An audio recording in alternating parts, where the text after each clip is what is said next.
Hi guys, so it's been a while. I think it's more than 2 years since I've done a sit-down vlog. And then usually kasi yung ginagawa ko na ngayon is nag-reels and mga videos or mostly of the videos that I upload on my social media accounts are yung random lang kahit ano. So, naisip ko na I think this time I would focus more on my niche when it comes to being a virtual assistant. Kung ano yung mga pwede kong i-share sa inyo, mga experiences, and then also the things that you need to do if you want to become a virtual assistant. But first, I would like to share to you guys kung ano yung naging journey ko, why I ended up being a virtual assistant this year, 2025. Last year, I just ended my contract with my previous job in a government agency.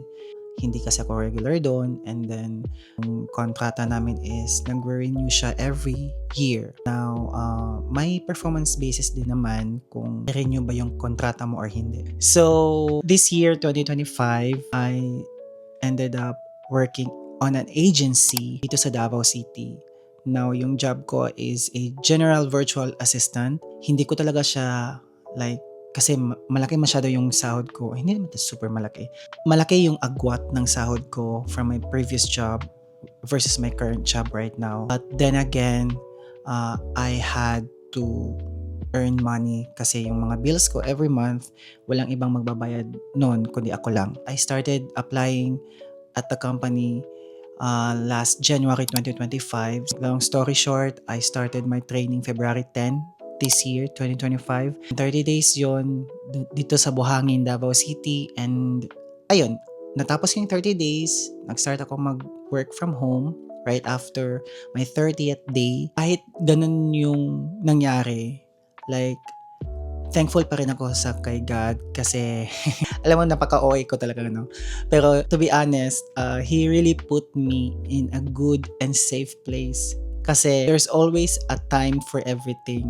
I am happy right now kung nasan ako ngayon. And I am far from the chaos in an office. Chismis dito, chismis doon. I'm not saying na perfect akong empleyado.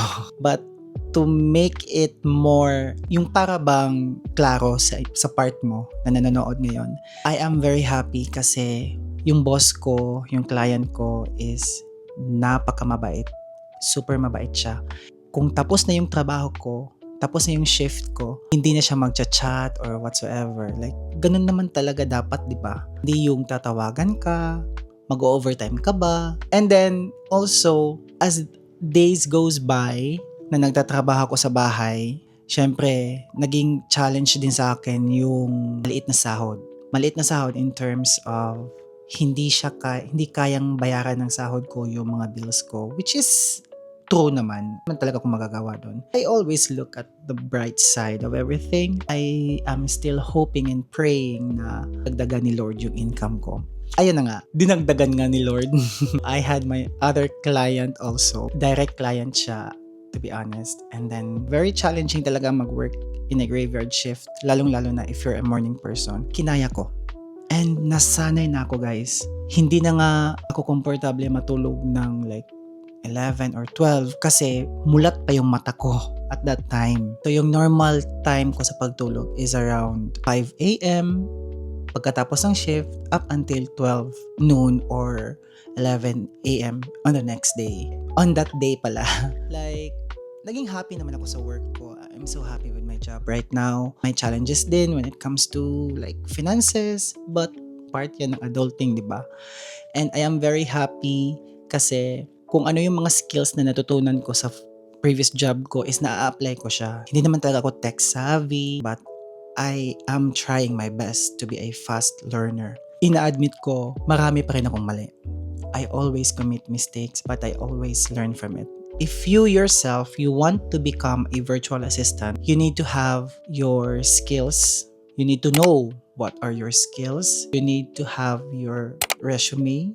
Lagay mo doon lahat ng mga skills mo, lahat ng work experiences mo. Whether it's a VA experience or not, it's okay. You can just put it there. Also, be ready kasi One thing na hinahanap ng client is yung communication skills. Hindi talaga mawawala yan. Siyempre, kailangan naman talaga yun. Most especially kung gusto mong maghanap ng direct client, so they need to know that you're good in speaking in English. Ako hindi naman talaga marunong guys. Like, it's always a learning process every day. Yung client ko sa agency, insurance yung trabaho ko doon. And then yung isang client ko naman is more on billing, bibill ng mga invoice, create ng invoice, magpe-pay ng invoice, something like that. So, which also relates in my previous job as a financial analyst.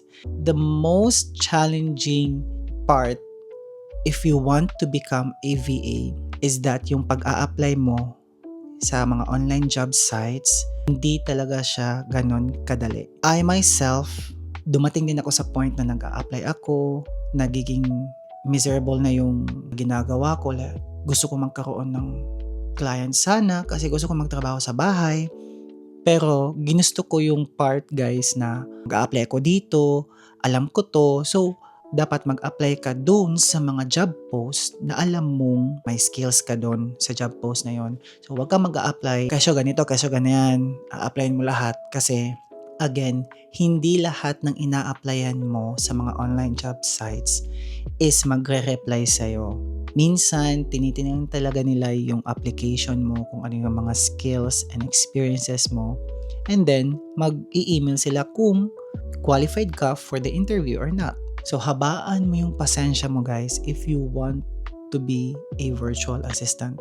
You need to discipline yourself and be determined na kung gusto mong magkaroon ng isang client, dapat consistent ka every day.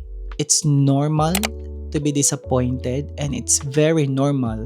Parang naiinis ka na sa sarili mo. It's okay. You need to step up and then just continue. Alright? Thank you!